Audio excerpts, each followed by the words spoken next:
Y quien no goza con Peter Manjarres a esta hora del día, 12:05 del mediodía, un gran tema musical para iniciar esta emisión de Siempre Venezuela, Venezuela Siempre, a través del dial 1400 AM, La Voz de la Gran Colombia, de nuestras redes sociales oficiales. Síguenos en Facebook, en Siempre Venezuela Radio, en Instagram, @Siempre Venezuela Radio, y en Twitter, @Siempre Venezuela, y en la página web www.siemprevenezuelaweb.com. www.siemprevenezuelaweb.com. Saludar en el control máster al señor Víctor Márquez y en las redes sociales a Alex Meneses, Gabriela Parra, Alan Peralta con registro nacional 0715 y quien les habla, Nancy Pacheco, con registro nacional 0713 del Colegio Nacional de Periodistas Seccional Norte de Santander. Bienvenidos a una emisión más de Siempre Venezuela, Venezuela Siempre es noticia.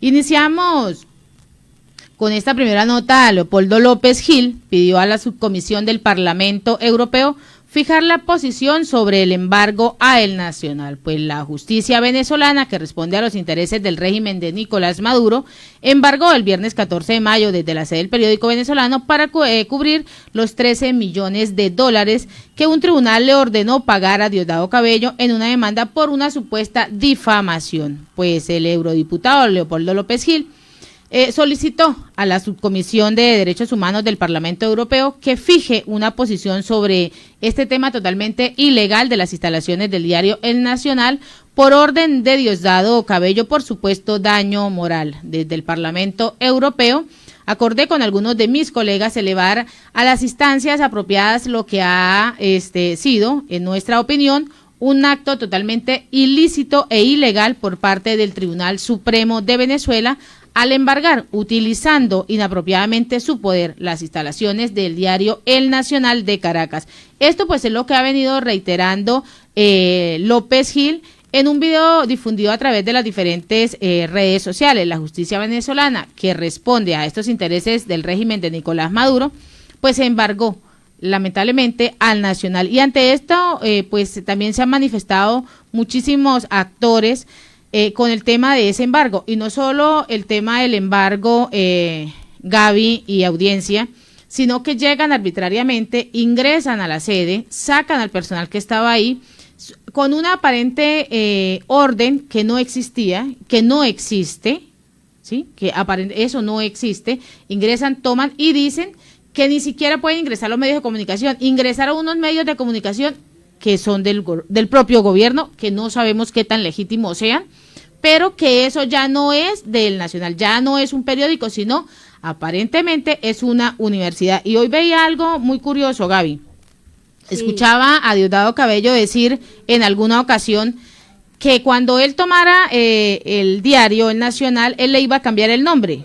Uno, sí. Dos, también se está suscitando el hecho de que ya no es El Nacional según él la estructura, sino que ahí no encontró nada, que no dejaron ni siquiera los botones, no dejaron absolutamente, ni siquiera los botones de los ascensores los dejaron. Entonces que él va a tomar otras medidas para poder completar la plata, ¿sí? Sí, buscar embargar otros bienes, me imagino que del personal del Nacional. Sí, exactamente, eso lo dice anoche en el programa que tiene en el canal del Estado, donde dice, que el tribunal chavista, por decirlo, porque es así, actuó conforme a la ley. No sabemos qué ley, no sabemos que se hizo un embargo en paz.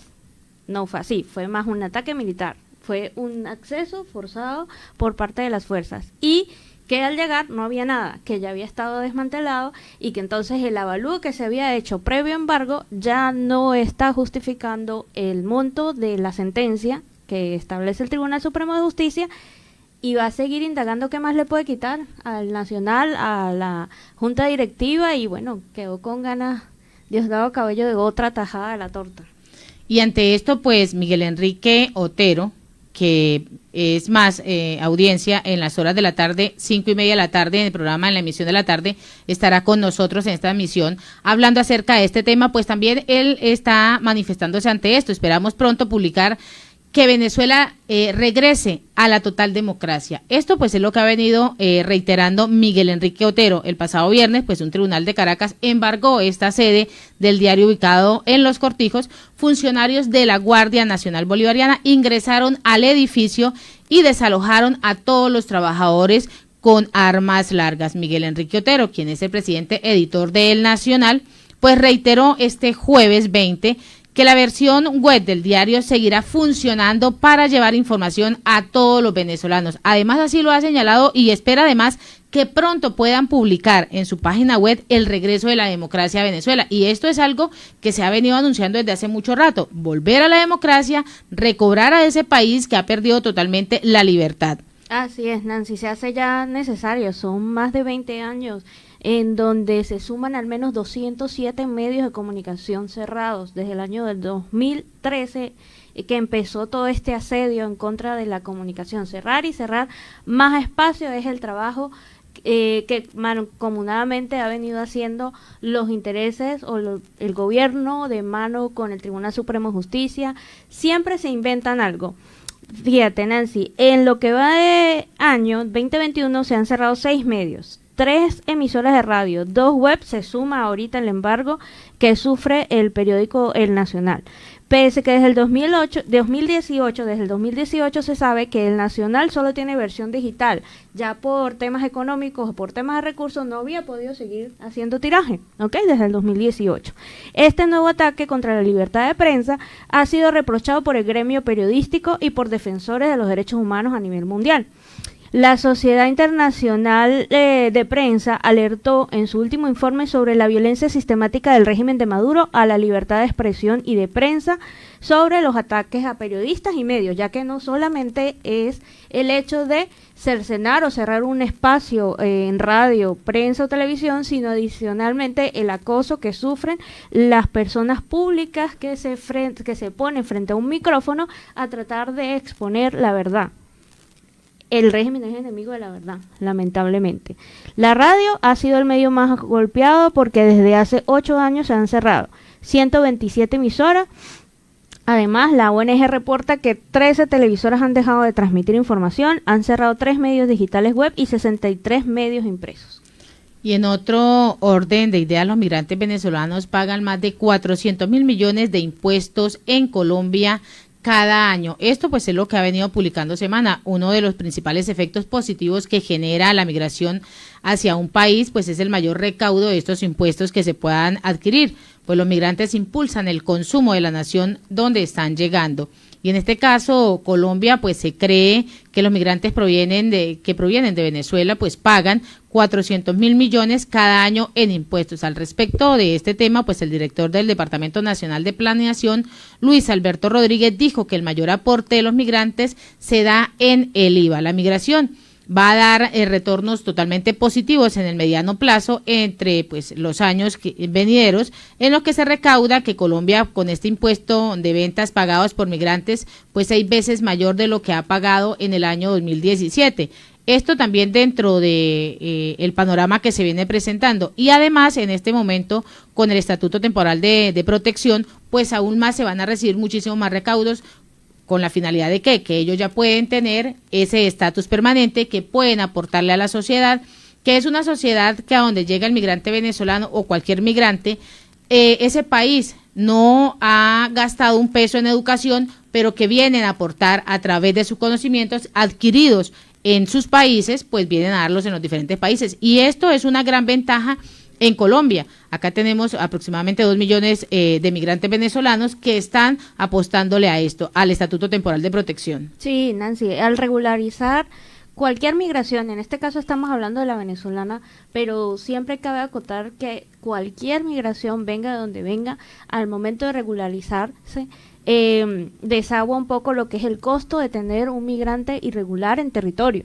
Sabemos que los costos son mucho más altos, todo el mundo lo ha establecido de esa manera, cuando una persona no está registrada por lo menos en un sistema de salud, tiene una emergencia sanitaria y entonces esos gastos son adquiridos por el Estado porque el migrante no tiene cómo cubrirlos. Al momento de ser regularizado, que es lo que está apostando el gobierno colombiano con este estatuto temporal, permiso especial de permanencia que dura 10 años, es apostar por personas que vengan con conocimiento, como lo decías tú, calificada, a abrir también espacios de trabajo y a que puedan formar parte del sistema de salud, aportando y cubriendo por su propio bienestar a sus hijos, a sus familiares, y desahogar un poco lo que es el gasto público en temas de salud. Y hablamos en el día de ayer, en este horario, sobre esa reapertura de la frontera que inicia, hasta donde se tiene ya conocimiento y certeza, a partir del 1 de junio. Pero vamos a escuchar y a ver quienes están a través del Facebook Live, al gobernador del norte de Santander, Silvano Serrano, donde confirma esta reapertura de frontera. En la tarde de hoy queremos enviar un saludo especial a todos los norte santanderianos. Después de un ejercicio de construcción con el sector productivo de norte de Santander, de los diferentes gremios, organizaciones que aglutinan al sector productivo de nuestro departamento, en compañía de la Alcaldía de Cúcuta, de Villa del Rosario, de diferentes actores, en una construcción con las instituciones, y en un proceso de trabajo articulado con el gobierno nacional, en un llamado que desde la región se venía haciendo al gobierno nacional para que se estudiara la posibilidad de la apertura de frontera con Venezuela. Hemos recibido la buena noticia por parte de la Cancillería y del gobierno nacional en que este proceso se realizará. Se ultiman detalles por parte del gobierno nacional para que la apertura de frontera sea una realidad.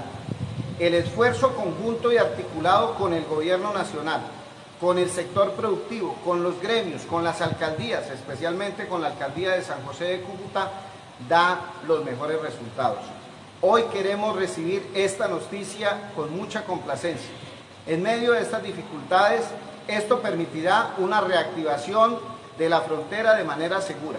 Recordemos que el trabajo ha permitido construir unos protocolos sanitarios para la apertura de la frontera, un dossier que contempla precisamente un elemento sanitario, social, económico y que garantizará precisamente que en materia de seguridad la apertura de frontera sea un elemento que dinamice nuestra economía. Agradecemos al gobierno nacional por esta buena noticia y esperamos seguir articulando para que a partir del 1 de junio esta noticia sea una realidad.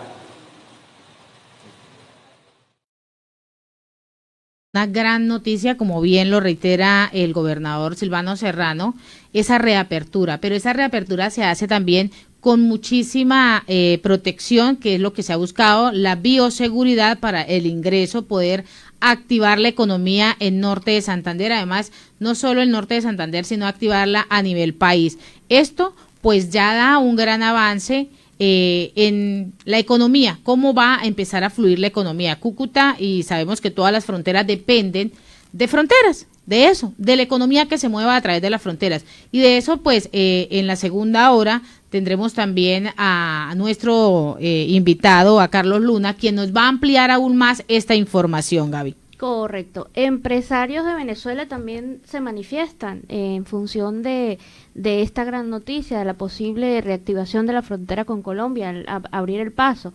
El gremio empresarial de San Antonio del Táchira saludó la posibilidad de la apertura de la frontera colombo-venezolana anunciada por el gobierno colombiano en el marco de la reactivación económica, petición que también ha sido gestionada y sobre lo cual las entidades gremiales de la región vienen trabajando con autoridades venezolanas.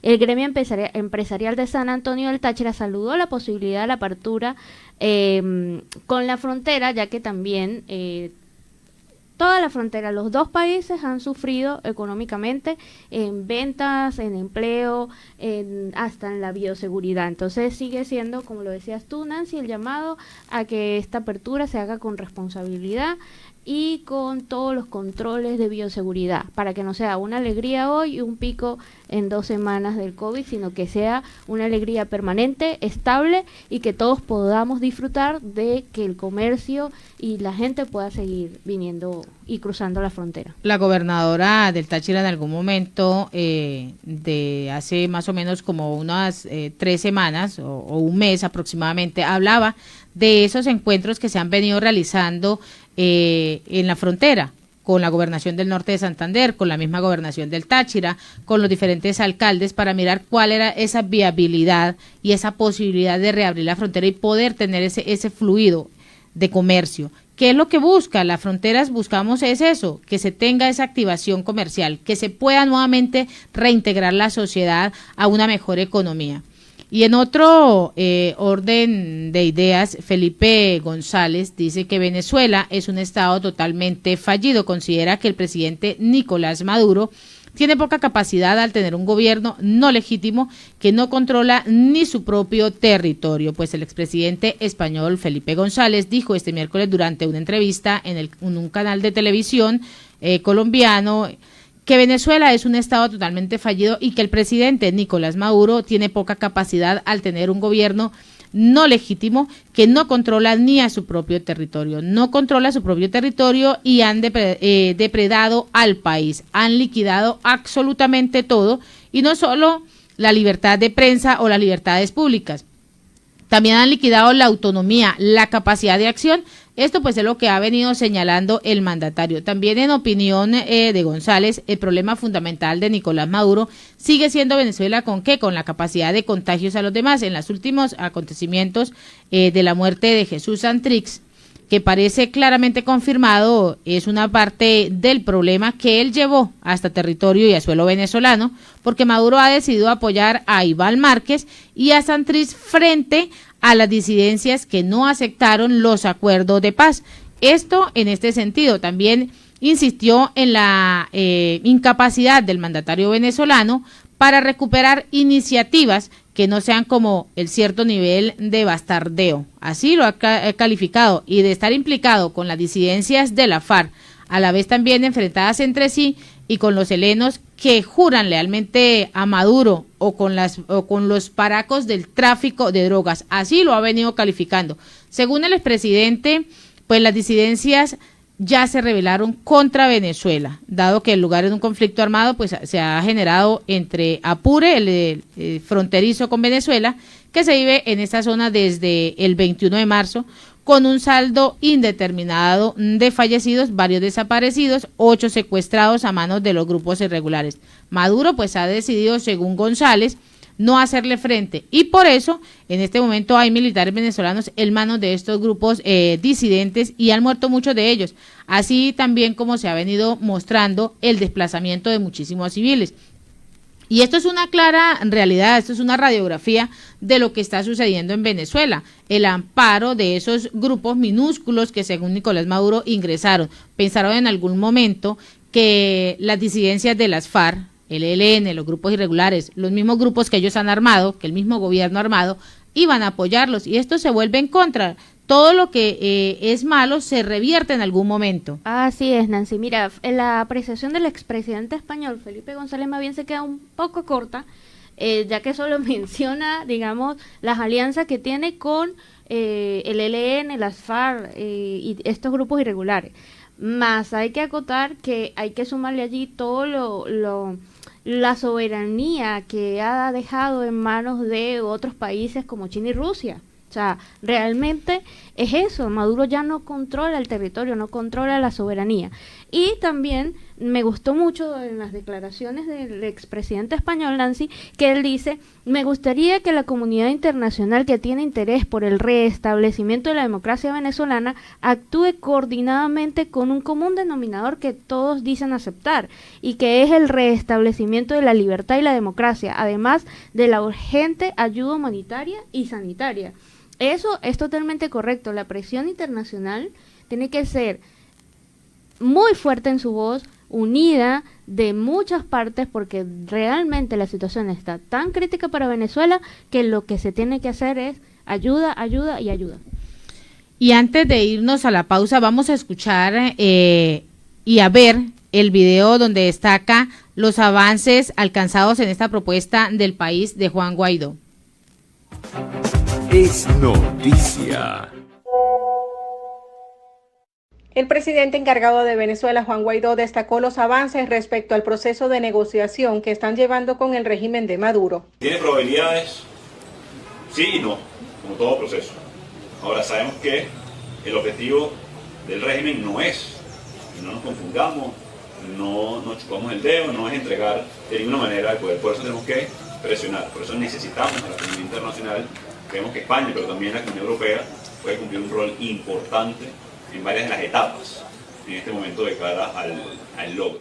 Respecto de un cronograma electoral claramente determinado. Un árbitro no tutelado, como el que está en este momento, por decirlo en el mejor de los términos. En el mejor. Evidentemente tutelado depende de acuerdos adicionales. No es cierto que puedan decidir. Nuestra Constitución dice que son 5 rectores independientes, no de una tendencia u otra. Por otra parte, el primer mandatario catalogó de complejo el presunto asesinato de un alto mando de la FARC en el país. Con respecto al asesinato de Santrich, dos precisiones que podemos dar en este momento. Uno, de confirmarse, y atención con esto, imagínense lo complejo de esta situación. Precisiones de confirmarse, empezamos por ahí porque la verdad es que lo que hay es información a través y no se ha podido hacer, y por cierto hoy lo decía Iván en una entrevista, hace falta verificar la identidad, el lugar, entre otras cosas. Eso todavía no está al 100%, pero todo indica a que es así. El primer mandatario puntualizó que seguirán atentos respecto a los resultados de las investigaciones sobre el caso de Santrich, ya que esto es una clara evidencia de la presencia de grupos armados en el país. Es noticia. Esas declaraciones de Juan Guaidó, el presidente interino de Venezuela, electo en el año 2015. Pero ante eso también se ha manifestado Nicolás Maduro, pero de eso vamos a hablar después de la pausa comercial y musical. Bueno, y con este tema me dejó solito, de Jorge Celedón, ya estaban preguntando por ahí, bueno, ¿y usted por qué está alegando por ese me dejó solito? Sí, es que nuestro compañero Alan Peralta, pues nos dejó solitas. Nos dejó solita, bueno, pero tenemos en línea telefónica a nuestro invitado del día de hoy, al exalcalde del Valle de Pascua en el estado Guárico, a Pedro Loreto. Candidato actualmente, pertenece a Acción Democrática y además es del grupo de Bernabé Gutiérrez. Pedro, bienvenido a Siempre Venezuela, Venezuela Siempre.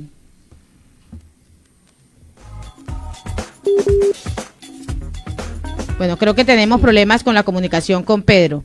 Continuamos con más información. Así es, Nancy. Bueno, vamos a hablar un poco del dólar. Conozca cuánto poder de compra ha perdido el dólar en Venezuela. Así es. Aunque ustedes no lo crean, el dólar en Venezuela pierde valor. Cifras de Data Análisis indican que en el primer trimestre del 2021, el dólar perdió 32.6% de su poder de compra en Venezuela, mientras que a lo largo del 2020, el año anterior, el poder de compra de esta moneda terminaría con una reducción del 53.3%.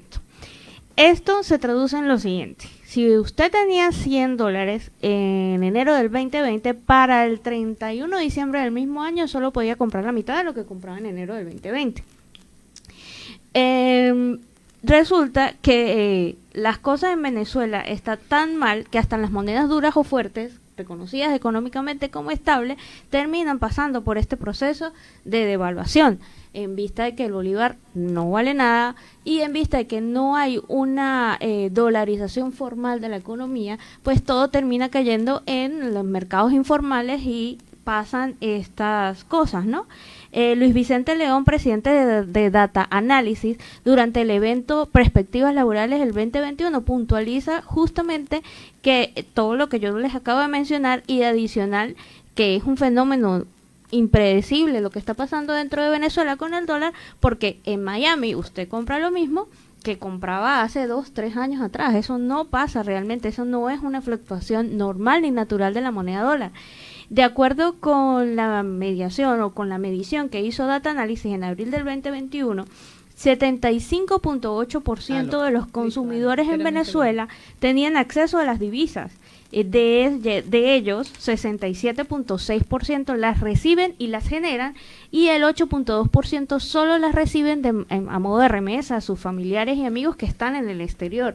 Entonces, Si estamos hablando de un 75.8% de manejo de la moneda dólar dentro del territorio venezolano, ¿por qué la gente se pregunta por qué no se dolariza la economía? Y aparte cerramos con que el Banco Central de Venezuela nos indica que el valor por $1 es de 3.026.000. Ya oficialmente, Nancy, se habla públicamente de que el dólar superó la barrera de los 3 millones de bolívares. Lamentablemente, cada día la economía del país se va más a pique. Según el gobierno de Nicolás Maduro, pues él ha mostrado una de las mejores economías en la actualidad. Era, pretérito pasado, era una de las mejores economías de Latinoamérica. Fue, ya no lo es, porque el gobierno ha destruido absolutamente todo. La parte social, política, económica del país está totalmente arruinada. Y ante esa situación hablábamos en el segmento anterior, audiencia, sobre el tema de Juan Guaidó, donde destaca esos avances que ha venido alcanzando con esta propuesta que ha realizado. Y ante esto, pues también se ha pronunciado Nicolás Maduro.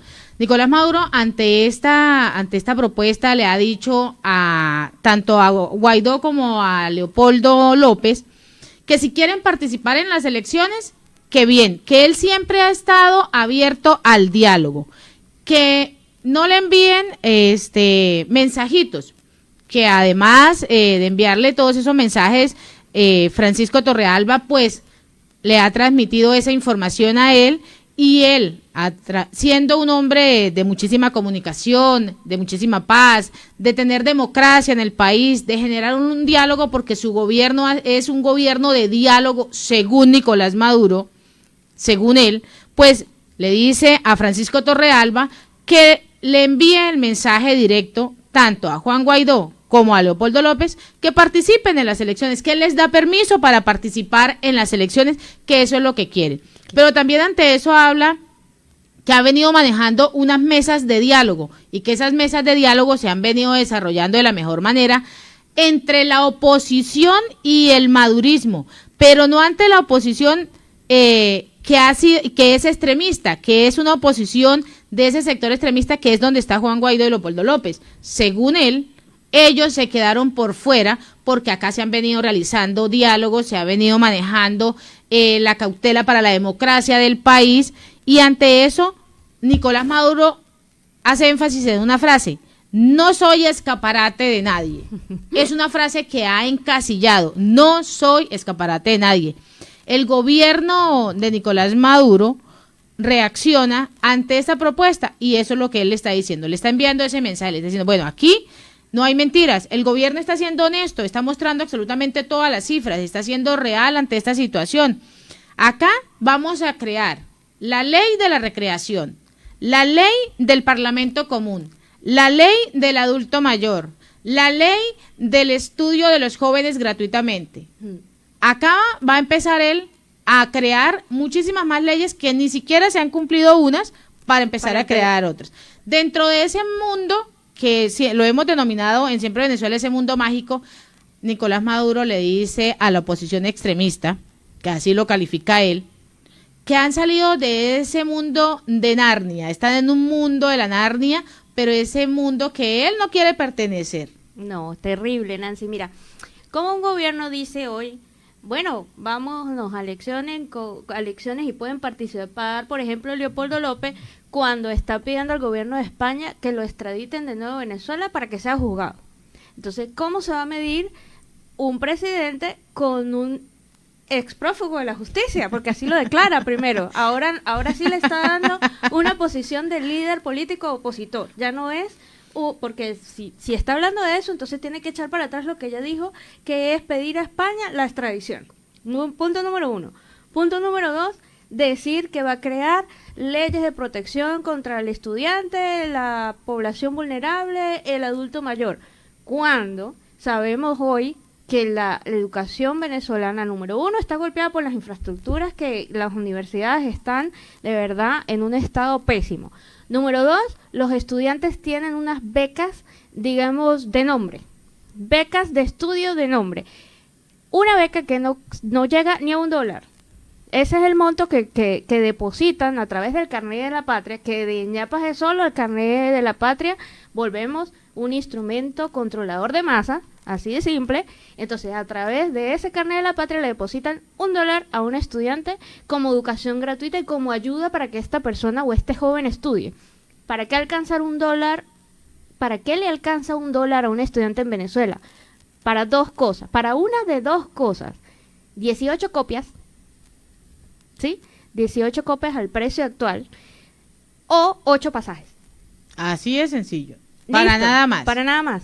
Y ese es el país que él dice que la oposición extremista, como lo coloca entre comillas, está queriendo cambiar. Que él dice que él tiene todo manejado, pero que estas propuestas que Juan Guaidó, el presidente interino, está realizando es un ilusionismo de la política y que el gobierno madurista tiene los pies sobre la tierra, que es los pies además sobre la realidad, sobre una realidad que él está basándose en hacer las cosas de la mejor manera. Pero ¿a dónde está el pronunciamiento del gobierno de Nicolás Maduro ante la violación sistemática de los derechos humanos, ante la libertad de prensa que está siendo violada también?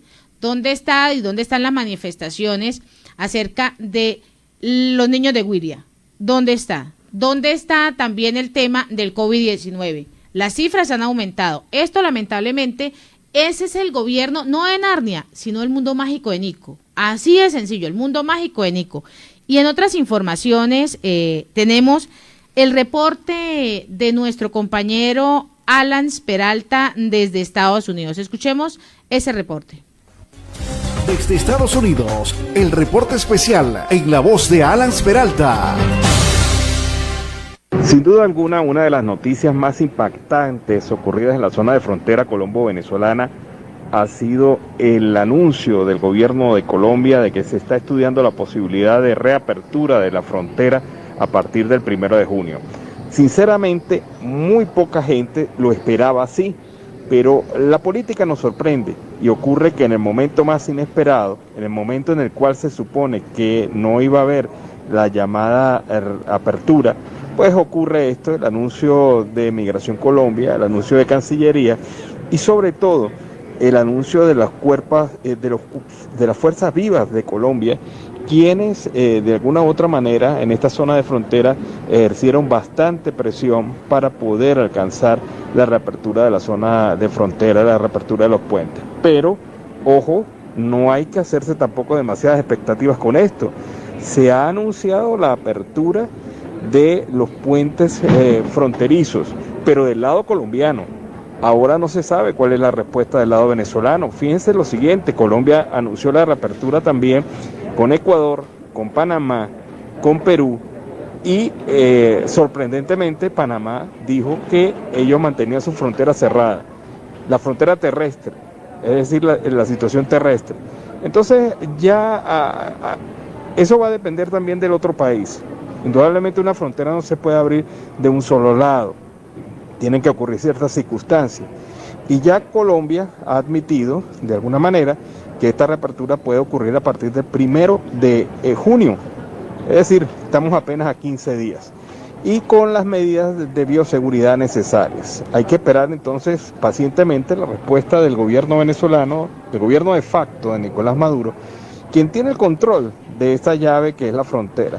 Si en realidad pues acepta o quiere de alguna manera pues permitir el paso por la zona de frontera. Otro aspecto importante, otro aspecto elemental que se debe tomar en cuenta a la hora de analizar esta información es que el paso será progresivo. No creemos que haya una apertura total del paso fronterizo como venía ocurriendo antes del último cierre. Seguramente se va a abrir de manera progresiva, se abrirá para el comercio, para el intercambio comercial binacional, se abrirá quizás para el tema del puente humanitario, pero también poco a poco se abrirán las posibilidades para que los ciudadanos puedan atravesar esa frontera con la identificación y habiéndose sometido a los controles de bioseguridad necesarios para que esto pueda ser factible y controlado, porque lo que se quiere es una frontera segura y controlada. Eso es lo que siempre ha dicho la gente. Carlos Luna, uno de los dirigentes de este sector, del sector empresarial binacional, ha dicho que esto ha sido el producto también de una lucha por parte de los sectores empresariales, comerciales e institucionales del norte de Santander y el estado Táchira, quienes habían buscado por diversas vías la reapertura, se habían comunicado con diversos sectores para la reapertura, sin embargo no había respuesta. Pero fíjense ustedes la circunstancia que ocurre aquí, de la sorpresa, porque hay que reconocer que esto ha sido una sorpresa, la sorpresa de medio mundo, ¿por qué? Incluyéndome, porque esta situación no estaba en la agenda, no estaba en el calendario, no estaba previsto de manera inmediata. Y en parte, algunos consultados han señalado que esto se debe a la situación económica de Colombia, que se ha puesto un poco oscura, no solamente por el ciclo de paros políticos que se han venido adelantando en todo el territorio colombiano, sino también por la fallida acción de lograr una reforma tributaria que lograra compensar el déficit fiscal que ya se empieza a pronunciar en el territorio colombiano. Ese déficit fiscal obliga a buscar alternativas. Si no se puede hacer por la vía de la reforma tributaria, el gobierno de Colombia tiene que reactivar las zonas de fronteras de alguna manera, y esta apertura fronteriza pues es una garantía, porque nadie puede negar el impacto positivo de una frontera abierta para el territorio colombiano y viceversa, porque los venezolanos también se benefician indudablemente de toda esta condición, de toda esta situación de tener a la mano los productos que no se consiguen en el mercado venezolano. Vamos a ver cómo evoluciona esto y vamos a estar muy pendientes de las respuestas del gobierno de Venezuela, del gobierno de facto de Nicolás Maduro, para poder entender un poco más esta realidad y ver la magnitud de su impacto. ¿Preferirán seguir negociando y haciendo que la gente sufra a través de las trochas? Esa es una alternativa, pero la otra alternativa es que de manera pragmática gobierno de Colombia y gobierno de Venezuela empiecen a entender que es necesario el tema comercial por encima del tema político. Este fue el reporte especial en la voz de Alan Peralta desde Estados Unidos. Bueno, y ese fue el reporte de Alan. Vamos a pausa comercial y musical hasta ahora, querida audiencia, y buen provecho. Bueno, y así con ese tema de Abraham Nieves, Juanito a Juanita, pues iniciamos esta segunda hora de Siempre Venezuela, Venezuela Siempre, esa tercera porción de la torta, como dice nuestro compañero Alan Peralta, y en esta segunda hora pues queremos saludar a la audiencia que está a través de La Voz del Río Arauca 1110 AM, en el control máster a Roberto Alexis Rojas, a nuestro corresponsal Oliver Luyano y a toda esa audiencia que nos sigue a través del dial 1400 AM, La Voz de la Gran Colombia, y de nuestras redes sociales. Recordarles que nos sigan en Facebook en Siempre Venezuela Radio, en Instagram @Siempre Venezuela Radio y en Twitter @Siempre Venezuela. Pero en esta segunda hora tenemos como invitado al doctor Carlos Luna, presidente del Comité Intergremial, para que nos hable de este gran tema que nos viene acompañando desde el día de ayer, el tema de la reapertura de la frontera. Carlos, bienvenido a Siempre Venezuela, Venezuela Siempre. Nancy, muchas gracias, un saludo especial a todos los oyentes y muchas gracias por la invitación a Venezuela Siempre, Venezuela, Venezuela Siempre. La verdad que grato poder tener la oportunidad de contar estas buenas noticias que se anunciaron desde el día de ayer, como es la apertura a partir del 1 de junio de la frontera legal, formal, por los puentes internacionales. ¿Qué viene para Cúcuta y norte de Santander con esta apertura de la frontera, Carlos? Nancy, primero que todo, vale la pena como contextualizar y hacer referencia a la decisión que ha tomado en buena hora el gobierno nacional. Creo que entendió que lo importante y lo valioso para esta frontera era mantenerla abierta y y no seguir obligando a miles y miles de personas que tengan que atravesar la trocha, atravesar el río, con hechos lamentables como hemos conocido, personas ahogadas, personas que han sido víctimas de vejámenes en la trocha y además de que les cobren obviamente por su paso. Entonces creo que es un mensaje positivo, es un mensaje que entiende y lee lo que la región y los diferentes sectores sociales y económicos estábamos planteando, y más en estos climas de tanta confrontación social. Creo que va a permitir oxigenar no solamente la economía formal, la informal también, que es una realidad en la región, y también claramente desfogar muchas de las, digamos, de los temas que están afectando a la población, que es el tema económico, de generación de recursos para llevar a sus hogares. O sea que la verdad es muy importante que se haya hecho de la mano obviamente de todos los actores locales también, diferentes gremios que han estado también convencidos de que esa es la verdad, la verdadera reactivación económica en el corto plazo. Los alcaldes metropolitanos de Cúcuta, Villarrosario, Dos Patios y el gobernador Silvano Serrano, que en buena hora también nos ha estado acompañando en esta solicitud. Entonces, la verdad, estamos muy contentos y obviamente a la expectativa de esta etapa que viene, que es el acompañamiento logístico de las entidades responsables de este tema que recaen en cabeza básicamente de Migración Colombia y del Ministerio de Salud, claramente acompañado de los alcaldes metropolitanos y del gobernador. Y nosotros como sectores privados de los diferentes gremios, desde el Comité Intergremial, está FENALCO, está la Cámara de Comercio de Cúcuta, está Colfecar, CITAC, ACODRES, COTELCO, ANATO, la Cámara Colombiana de la Confección. Hay muchos gremios y ese reflejo, digamos, de la importancia que significa la frontera para la reactivación de la economía, este acompañamiento que hemos tenido, y la verdad esperamos que poderlos llevar a un final feliz y que obviamente se logre en la última parte esa activación de la mejor manera. En medio de todo eso nos realizan una pregunta, Carlos, ¿cómo se va a manejar el tema de los protocolos de bioseguridad en frontera? Pues lo que hemos propuesto y obviamente serán las autoridades que son los que manejan los temas de bioseguridad, el Ministerio de Salud, el Instituto Departamental de Salud, la misma Organización Panamericana de Salud, que tendrán que obviamente diseñarlo. Nosotros desde el sector privado ya hemos planteado desde el año pasado unos planes pilotos, pero ya pues obviamente ya eso no vale la pena hacer referencia ante este comunicado que hace la Cancillería de la apertura de todas las fronteras del país en condiciones normales, y claramente posterior a ese decreto, ante la solicitud sentida de todos los sectores, incluyendo el gobernador y los alcaldes, el gobierno recapacitó y incluyó la frontera con Venezuela. No había consideración alguna y era un tema discriminatorio, que se abriera la frontera con Panamá, con Ecuador, con Brasil y con Perú, y no se abriera la frontera con Venezuela.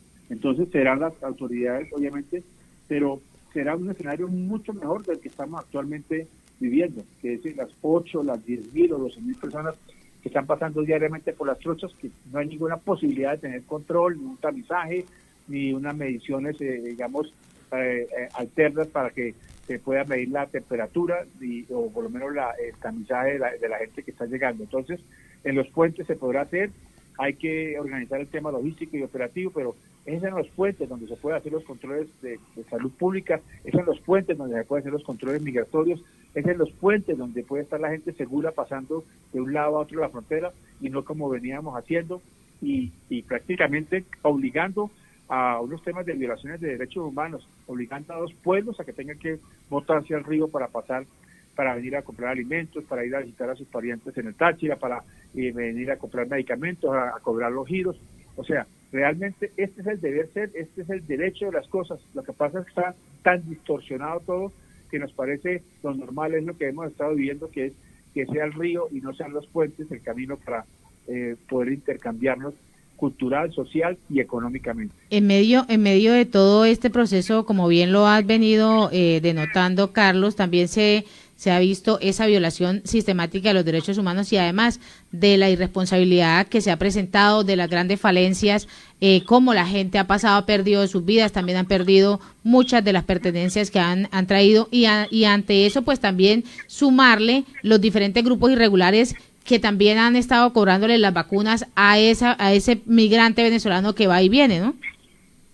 No, a toda la población, y incluyendo obviamente obligando, digamos, generando un tema de financiación indirecta a las bandas criminales, porque las mercancías que van por las trochas obviamente están obligadas a pagar a esos actores que dominan el territorio, y la gente que pasa por las trochas sabemos claramente que tiene que pagar, y si van con cajas o con maletas, pues también hay que pagar por cada caja y maleta. Eso es una realidad que conocemos los que vivimos obviamente aquí en la frontera. Entonces, estaba en mora el Estado colombiano y está en mora el Estado venezolano también de facilitar y obviamente coordinar esta acción, que es una acción humanitaria, digamos, de sacar miles y miles de personas del río, de la trocha, y montarlos al puente, controlándolos, dándoles unas condiciones de seguridad mínimas y sobre todo fortaleciendo la legalidad, la exportación legal hacia Venezuela, y también obviamente la compra de productos no con esos recargos que implica el tener que pagar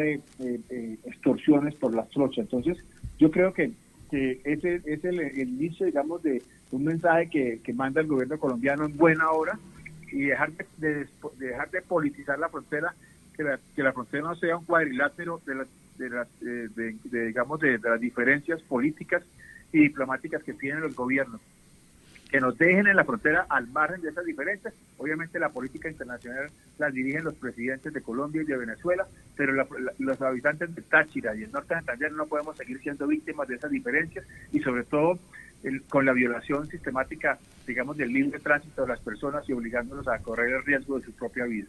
Carlos, Gabriela, nuestra compañera de trabajo, tiene una pregunta para ti.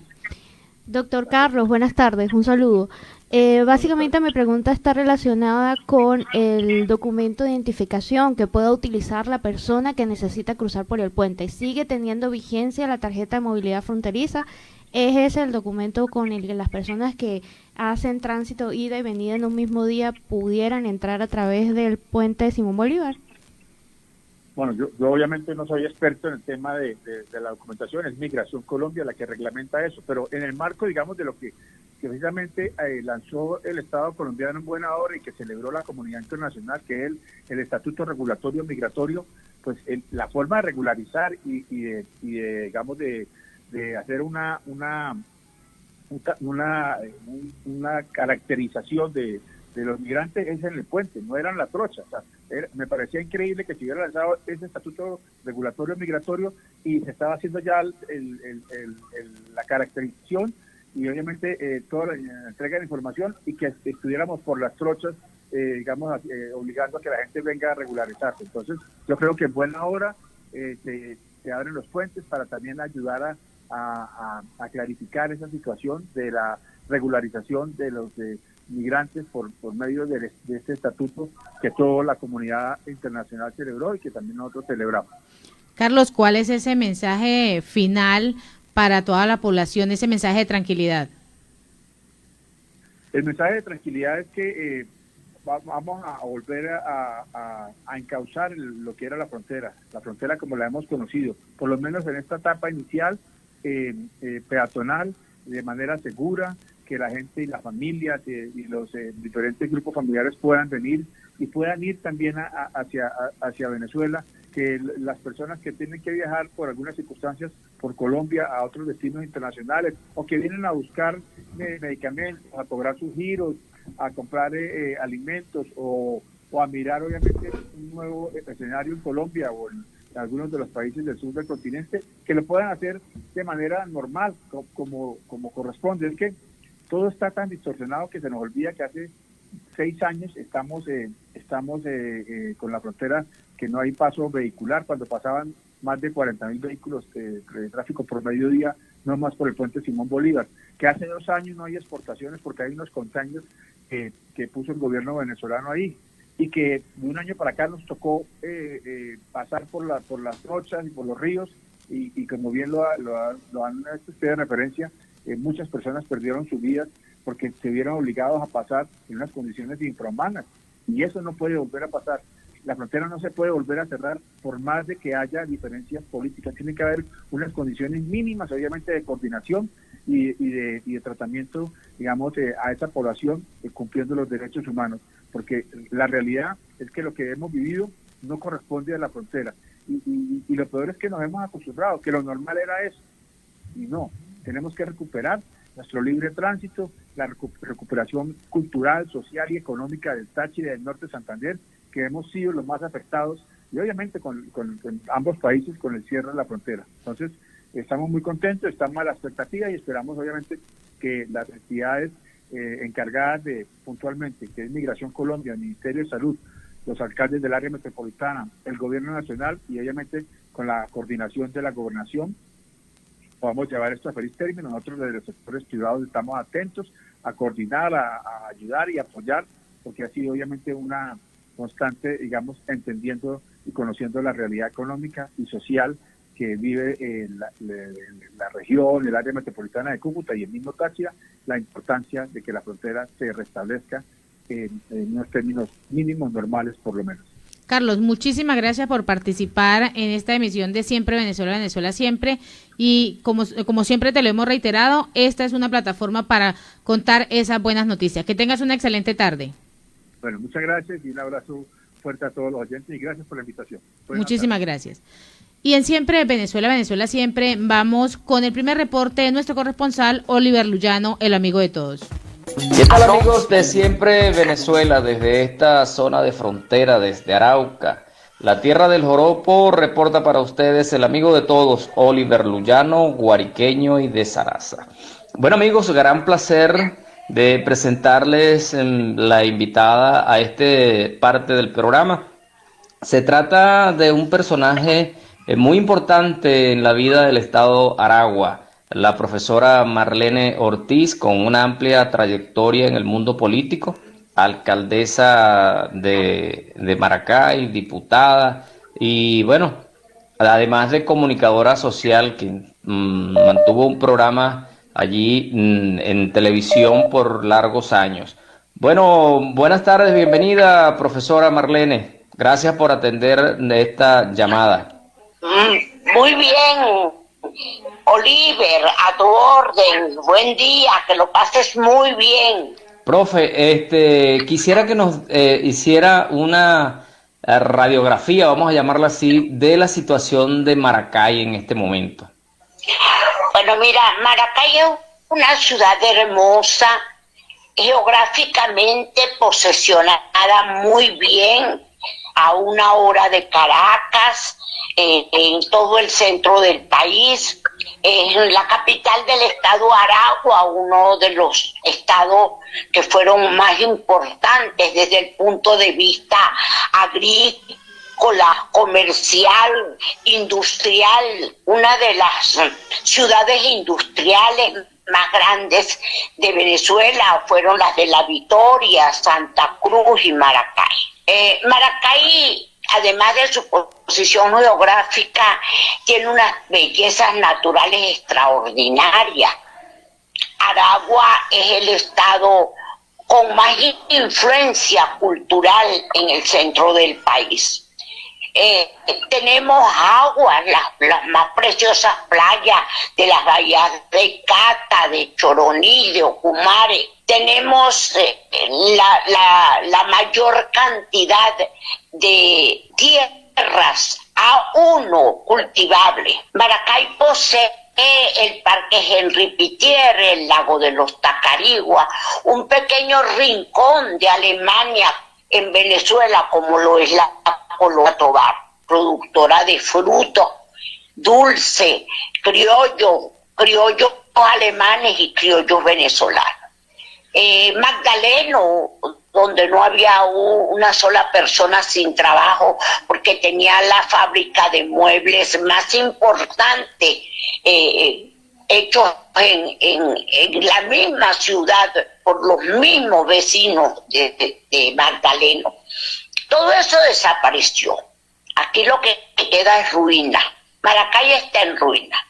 Calimar, la mejor empresa de basura que nosotros teníamos, que venían de Maracaibo, de San Cristóbal, a ver cómo era que nosotros habíamos resuelto el problema de la basura. Quería preguntarle ese tema, profesora, con respecto a la limpieza de Maracay, que era distinguida, recuerdo yo, como una ciudad que llegó a llamarse la ciudad Jardín. ¿Todavía se conserva ese nombre?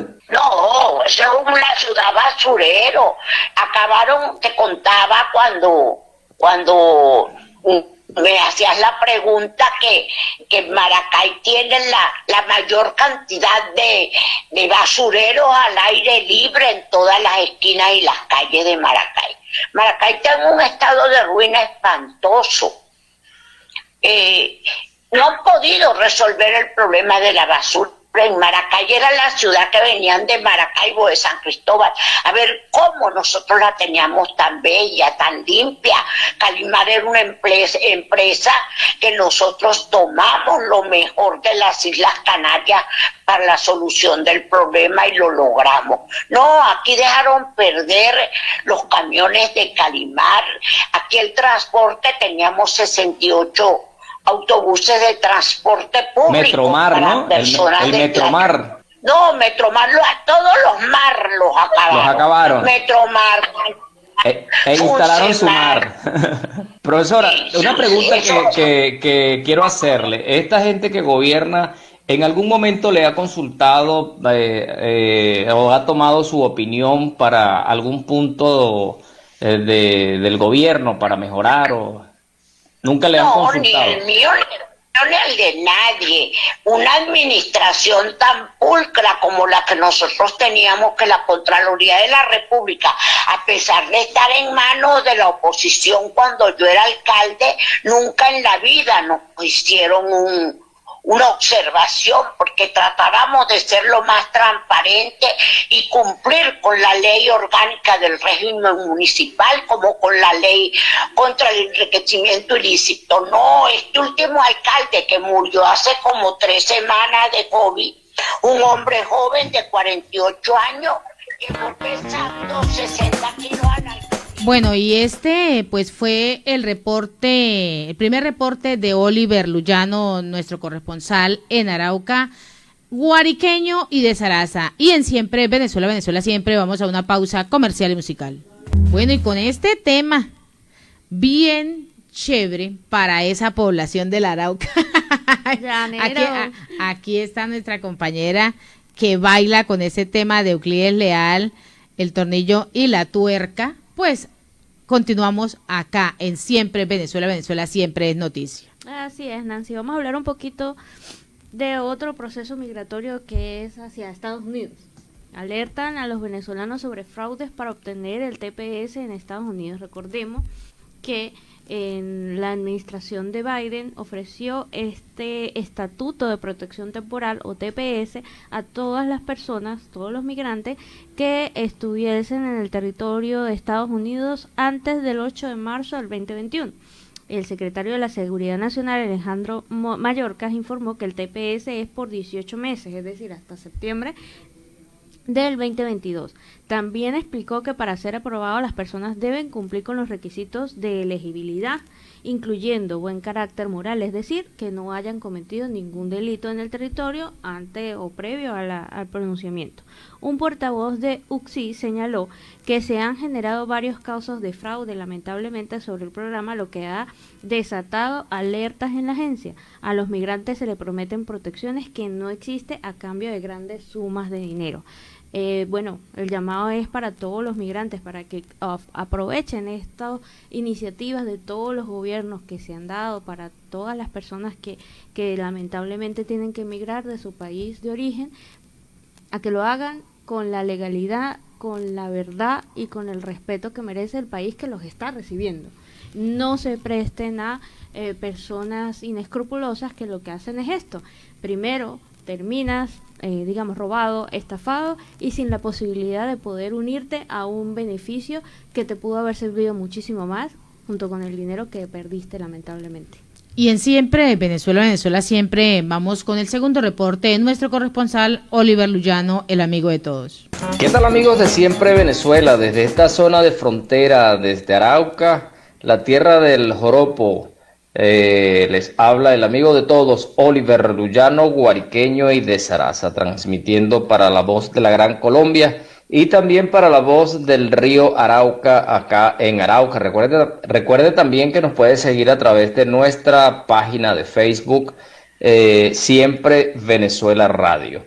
Bueno, mis amigos, como ustedes conocen, acá en Colombia, el gobierno de Iván Duque ha establecido un estatus temporal de permanencia. Este instrumento permitirá pues la afiliación de los venezolanos para la entrega de un certificado, de un documento que les permita pasar a ser regulares en o legales en este país. Al respecto tengo a Alexis Cedeño, él es representante de ASOHUILA, Asociación de Venezolanos en el departamento del Huila, con quien vamos a compartir algunas impresiones con respecto a este importante documento. Buenas tardes, Alexis, gracias por aceptar la invitación. Bienvenido a Siempre Venezuela. Buenas tardes, Oliver, gracias por la invitación a Siempre Venezuela. Y bueno, vamos a estar aclarando un poco de cómo es el proceso de preregistro y la caracterización socioeconómica para el EPTB del Estatus de Protección Temporal, decreto 216 firmado el 1 de marzo del año en curso.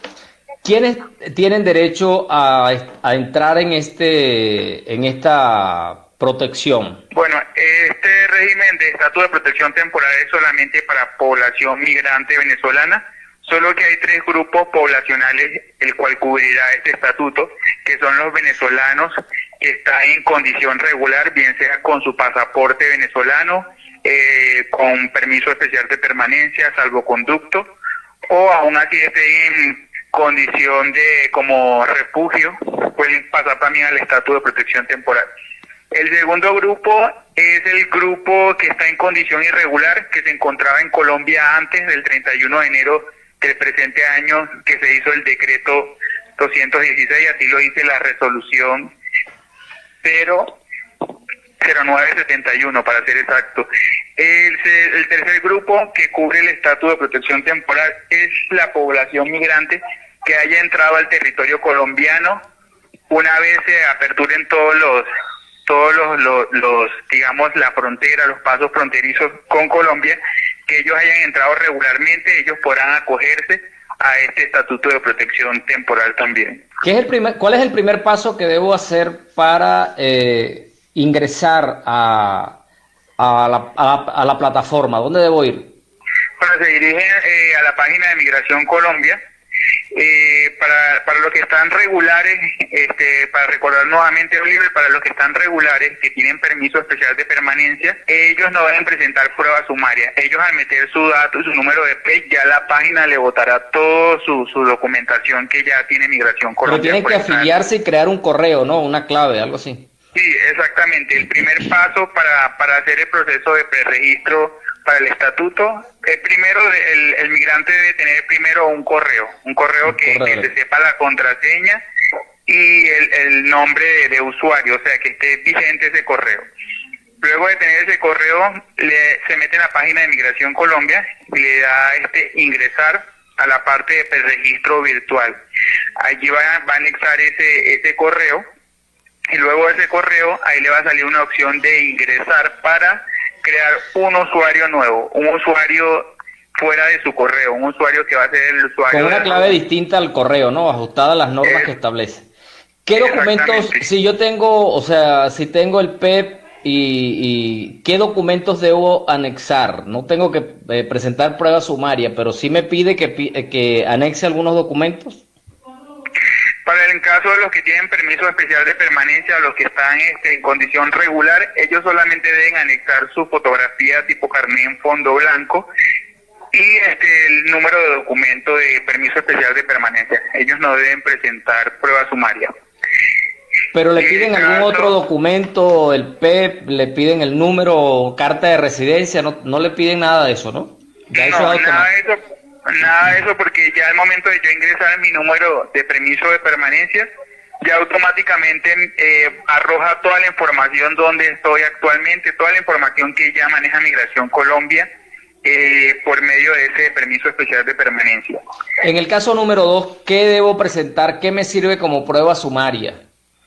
Ok, en el caso del segundo grupo que está en condición irregular, debe presentar según el artículo, la resolución, el artículo 6, debe presentar un documento o digamos algo que acredite su permanencia en el país antes del 31 de enero del 2021, emitido por una entidad pública o privada, o en este caso si pueden presentar un contrato de arrendamiento notariado, una constancia de estudio, si trabajaron para todo ese empresa. documento tiene que ser notariado, no puede ser, o sea, no es un papel simple, tiene que ir a notariarlo.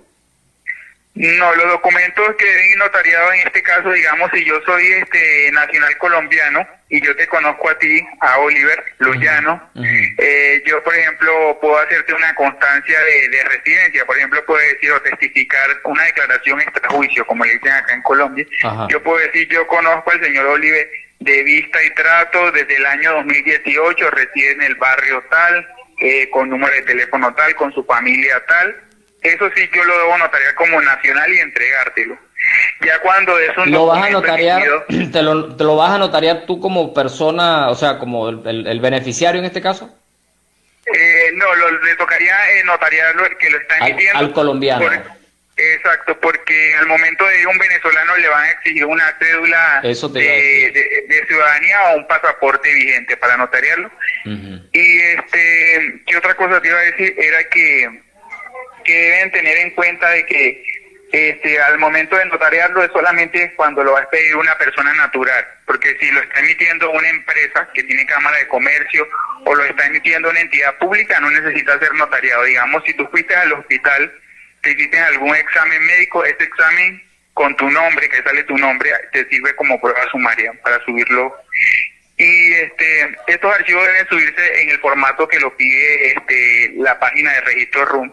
Que algunos, por ejemplo, la foto en JPG y los documentos, algunos archivos lo piden que lo suban en PDF, en formato PDF. PDF. Muy importante.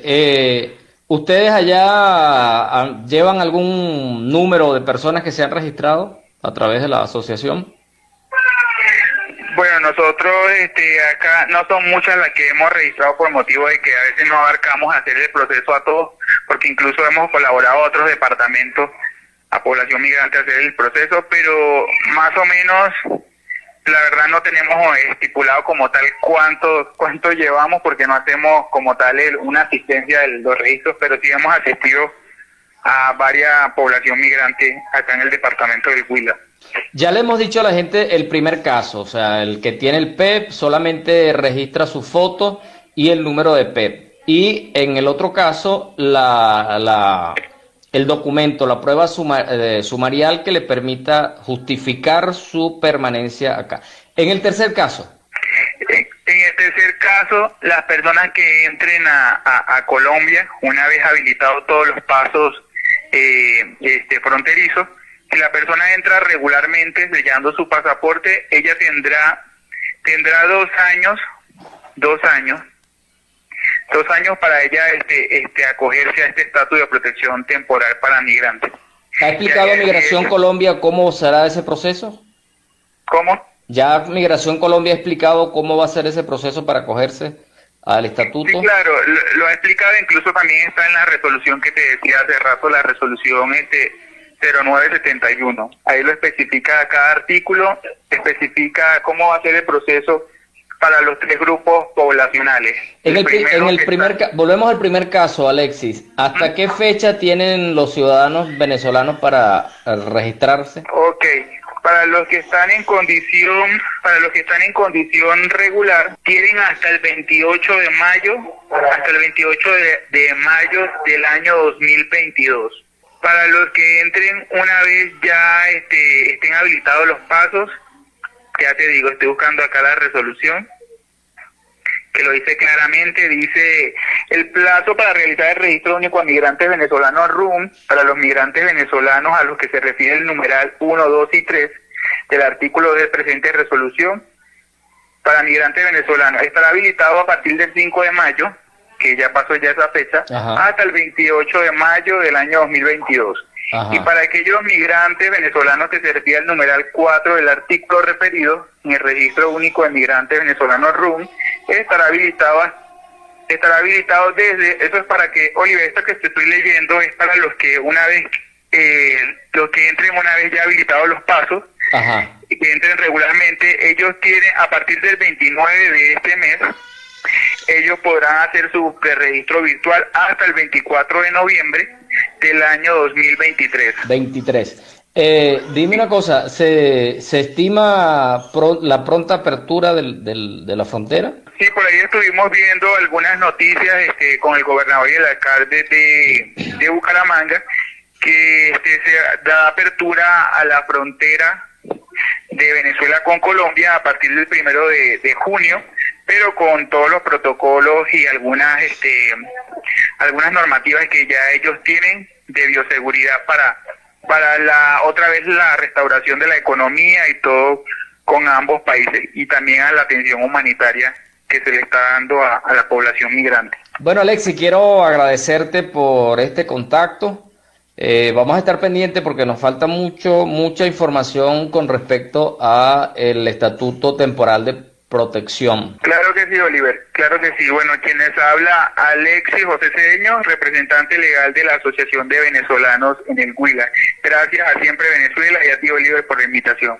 Bueno, mis amigos, era Alexis Cedeño, presidente de Huila, de Asociación Venezolanos en el Huila. A ustedes, mis amigos, desde acá, desde esta zona de frontera, reportó para ustedes el amigo de todos, Oliver Luyano, guariqueño y de Zaraza. Adelante. Bueno, y así con este reporte de nuestro corresponsal Oliver Luyano, hemos llegado al final de una emisión más de Siempre Venezuela, Venezuela Siempre es Noticia, a través del dial 1400 AM, La Voz de la Gran Colombia, de nuestras redes sociales oficiales, en Facebook Siempre Venezuela Radio, en Instagram @Siempre Venezuela Radio y en Twitter @Siempre Venezuela, y en la página web, no se les olvide pasar por ahí, www.siemprevenezuelaweb.com. Agradecer en el control máster al señor Víctor Márquez, a Roberto Alexis Rojas en ese enlace con la voz del Río Arauca en esta segunda hora 1110 AM, en las redes sociales a Alex Meneses, Gabriela Parra, Alan Peralta con registro nacional 0715 y quien les habló, Nancy Pacheco, con registro nacional 0713 del Colegio Nacional de Periodistas seccional norte de Santander.